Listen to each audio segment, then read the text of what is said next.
Hello നമസ്കാരം. അപ്പോൾ നമ്മുടെ ഇന്നൊരു നോമ്പോറ കേട്ടോ. നമ്മുടെ സ്റ്റാഫുകളും നമ്മുടെ സുഹൃത്തുക്കളെ കൂടി ഒരു നോമ്പോറ നമ്മൾ സെറ്റ് ചെയ്തിരിക്കുകയാണ്. അതിൻ്റെ കൂടെ തന്നെ നമ്മുടെ വില്ലേജ് ഗേൾസ് നമ്മുടെ കൂടെ ഉണ്ട്. അപ്പോൾ വില്ലേജ് ഗേൾസ് നമുക്കൊരു സ്പെഷ്യൽ ബിരിയാണി അടിച്ചു തരാൻ പറഞ്ഞിരിക്കണം.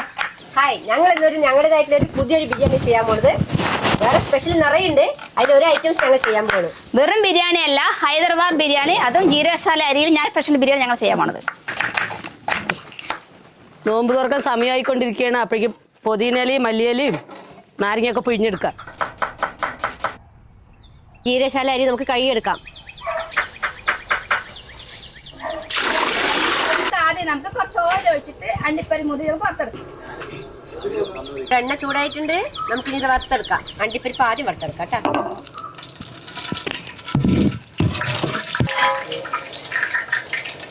മുന്തിരിയും കൂടി നമുക്ക് ഇതിലേക്ക് വറുത്ത് കോരിയെടുക്കാം. കനി വെക്കണമെങ്കിൽ എന്ത്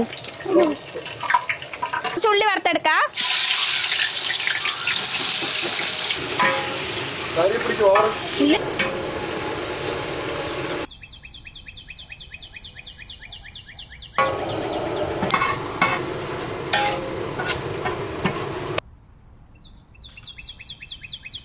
ഹൈദരാബാദ് ബിരിയാണിക്ക് നമ്മൾ ആദ്യം ചിക്കൻ വേവിക്കില്ല, നമ്മളിത് പാത്രത്തിലേക്ക് ഇടാൻ പോകുന്നിപ്പോൾ. ആവശ്യത്തിനുള്ള കാശ്മീരി മുളക് പൊടി നമുക്ക് ഇട്ട് കൊടുക്കാം. പട്ട ഗ്രാമ്പു മസാലപ്പൊടിയാണിത്, നമുക്കിത് ഇട്ട് കൊടുക്കാം. അതും ആവശ്യത്തിനുള്ളത്. നമ്മൾ ഇഞ്ചിയും വെളുത്തുള്ളിയും ചതച്ചിട്ട് ഇടാൻ പാടുള്ളൂ. അപ്പോൾ നമുക്ക് ആവശ്യത്തിനുള്ള കുറച്ചിട്ട് കൊടുക്കാം. ആവശ്യത്തിനുള്ള ബിരിയാണി മസാല ഇട്ട് കൊടുക്കാം. ആവശ്യത്തിനുള്ള കുറച്ച് ഓയിൽ ഒഴിച്ചു കൊടുക്കാം. നാരങ്ങാനീര് കുറച്ച് നമുക്ക് ഒഴിച്ചു കൊടുക്കാം. ആവശ്യത്തിനുള്ള ഉപ്പിട്ട് കൊടുക്കാം. ആവശ്യത്തിനുള്ള മല്ലിയിലയും പൊതിനയിലയും ഇട്ടു. കുറച്ച് പട്ടി ഇട്ട് കൊടുക്കാം, കുറച്ച് ഗ്രാമ്പു ഇട്ട് കൊടുക്കാം. ബിരിയാണി ലീഫാണിത്, നല്ല മണത്തിന് വേണ്ടി രണ്ടെണ്ണം ഇട്ട് കൊടുക്കാം. ആവശ്യത്തിനുള്ള ഉപ്പും കൂടി ഇട്ട് കൊടുക്കാം. നമുക്ക് കുറച്ച് നാരങ്ങാനീരും കൂടി ഒഴിച്ചു കൊടുക്കാം. അരി ഒട്ടാണ്ടിരിക്കാൻ വേണ്ടി നമുക്ക് കുറച്ച് ഓയിൽ ഒഴിച്ചു കൊടുക്കാം.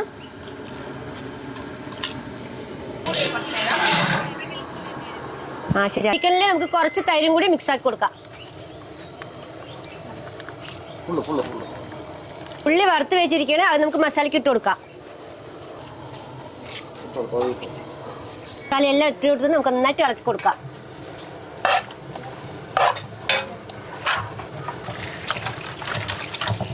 ചിക്കൻ്റെ മസാല ഇവിടെ റെഡി ആയിട്ടുണ്ട്. നമുക്കിനി ഇതിലേക്കാണ് നമ്മൾ ദമ്മിടാൻ പോണത്.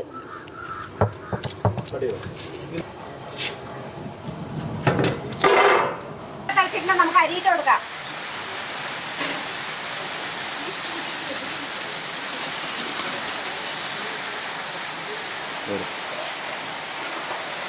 നമ്മുടെ അരി വേകാൻ വേണ്ടി കുറച്ച് നേരം നമുക്ക് അടച്ചു വെക്കാം.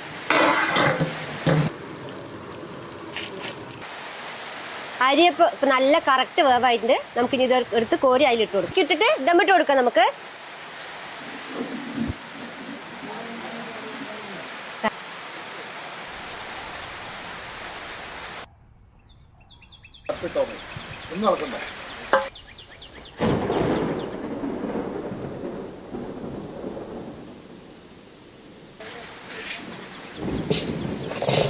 ദമ്മൊക്കെ ആയിട്ടുണ്ട്. അതിന്റെ മേലെ നമുക്ക് കുറച്ച് മല്ലിയിലയും പൊതിനയിലയും കൂടി ഇട്ടു. ദമ്മൊക്കെ ഇവിടെ റെഡി ആയിട്ടുണ്ട്. ലേറ്റ് സ്റ്റീമിൽ നമുക്ക് കുറച്ച് നേരം ഒരു അരമണിക്കൂർ വെച്ച് കൊടുക്കാം. അപ്പോൾ കറക്റ്റായി വരും. അറിയാണെങ്കിൽ ഐറ്റംസൊക്കെ ഉണ്ട്. ചായ കൂടെ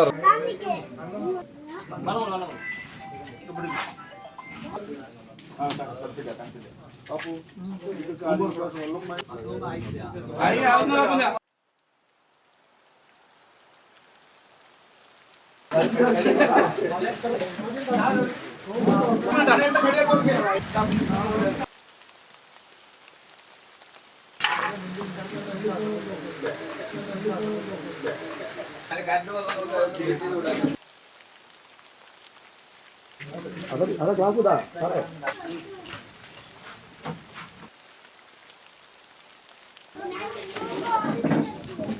കേട്ടിട്ട് നിൽക്കാൻ